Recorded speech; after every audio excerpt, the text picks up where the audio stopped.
I think I should thank Rise Against for sucking so much with their last album at this point, because if we weren't for that, I wouldn't be talking about this right now. My name is the Silence Killer, the most no fucks given person in the entire universe, and we're gonna talk about private music from Deftones. So Deftones has always been the best band that I never listened to. Up until recently when I heard the whole Deftones discography, and that was a trip that I'm gonna remember my entire life. That was almost immaculate. That was almost perfect. Every single Deftones record is supposed to be listened to. So even though it doesn't make any sense, when I heard that they were gonna put this album out, I wasn't expecting much because no new metal band has put out any good albums since like forever. So I really wasn't expecting a great album from Deftones. I was expecting something more like Gore, something decent that you can listen to and be hyped about it, but just not the best. So today I woke up, I noticed that it was out, and I listened to it, and man, I was surprised. This album is actually fucking excellent. It's great.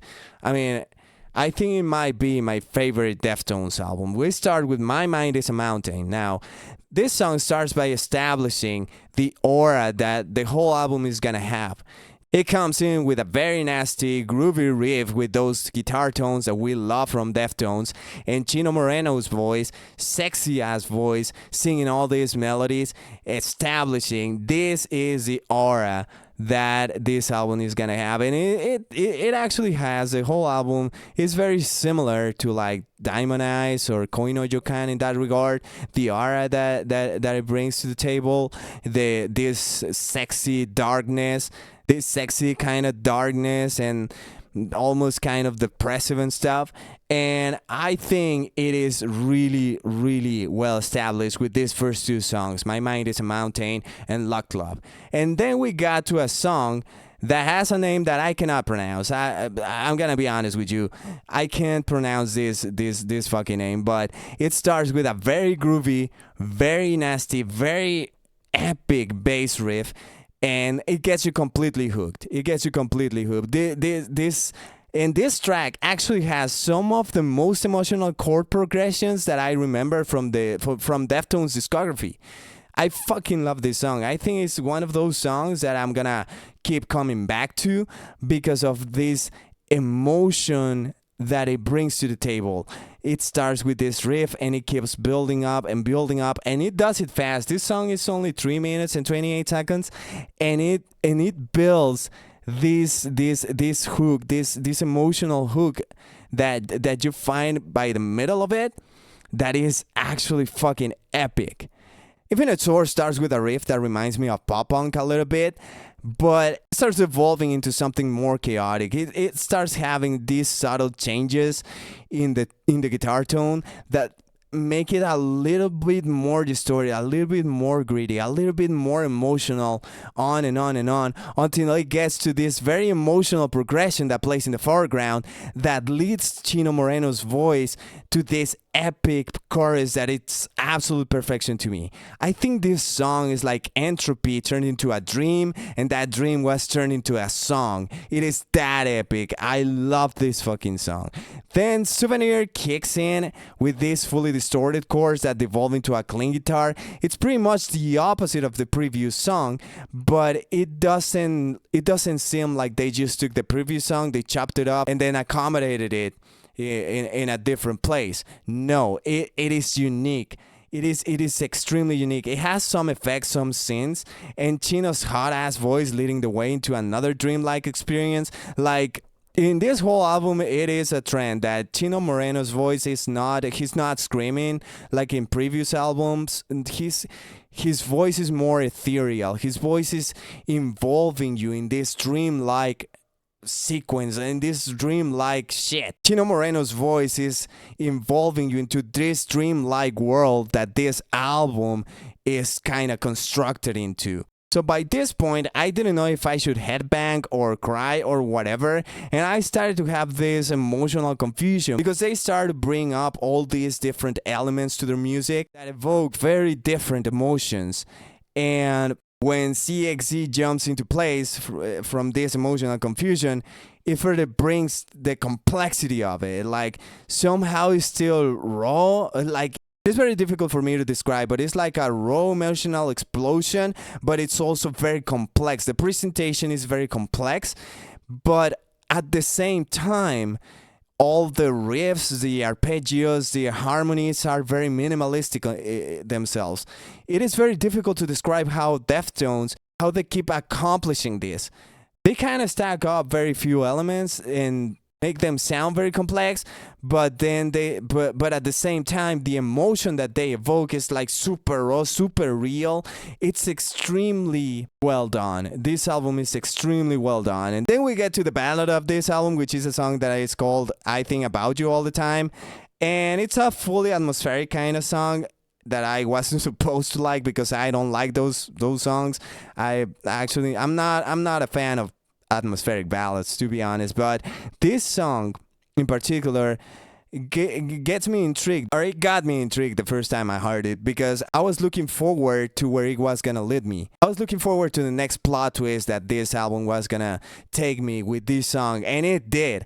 Actually, the song picked up around the middle of it, and it became a little bit more like the other songs, like more chaotic, more raw, more metal. And then we got to Milk of the Madonna, and man, this must be my favorite fucking song of this album. It starts with this very dissonant riff that I fucking love, dude. It brings you such emotional catharsis, especially after a ballad like I Think About You All the Time. It brings you this fucking emotional catharsis that brings me back to so many Deftones eras. Not only like Diamond Eyes era or Koi no Yokan era like most people are mentioning. No, it brings me back to even to the beginning with its raw complexity, with this minimalistic complexity that is also raw, but it's also very artistic. It's weird, and it's amazingly weird. I fucking love this song. I think it's a highlight. Then Cut Hands brings a new metal to this band, and man, 12-year-old me was hyped. I was fucking fangirling at this point. And it starts with a riff, extremely groovy riff, and those instrument tones and Chino Moreno's voice screaming his ass on the microphone. The hook on this song is great. It brings the emotional melodies back. Actually, all the melodies on the hooks of this album are extremely well done, extremely emotional. And then all this shit introduced you to Metal Dream. And Metal Dream started weird, actually.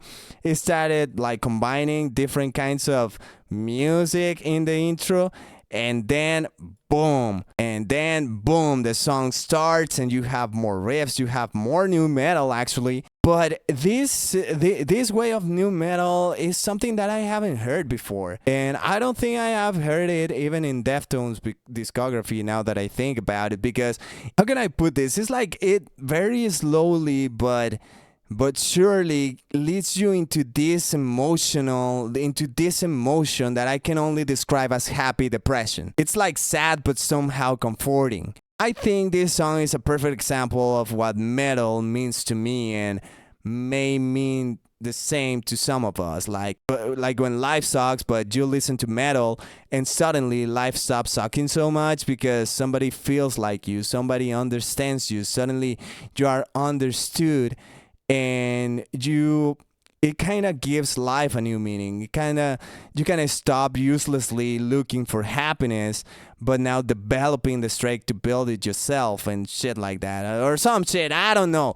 I don't want to get emotional here, but the thing is that this song, in my opinion, it's a good example of that. Like when something is like depressive, but you can find comfort in it, like saying, dude, this dream, because it's also very like a dream-like sequence. It's these two songs, Cut Hands and Metal Dream, are actually like a whole dream sequence. You feel immersed in it, and this dream may be a sad nightmare, but you can somehow find comfort in it. And I love that shit from these two songs. And now we go into the last song, Departing the Body. This song starts with some spoken word and shit, and then it starts with the riffs and this raw minimalistic complexity that I was talking about.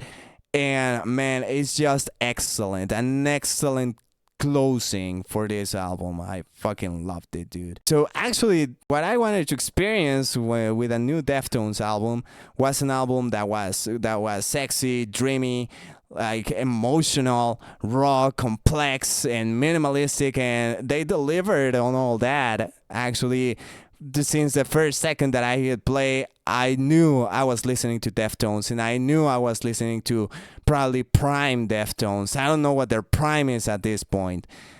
So they delivered flawlessly, 10 out of 10. Listen to this album, review this album, talk about it. Jesus, make it more famous and shit.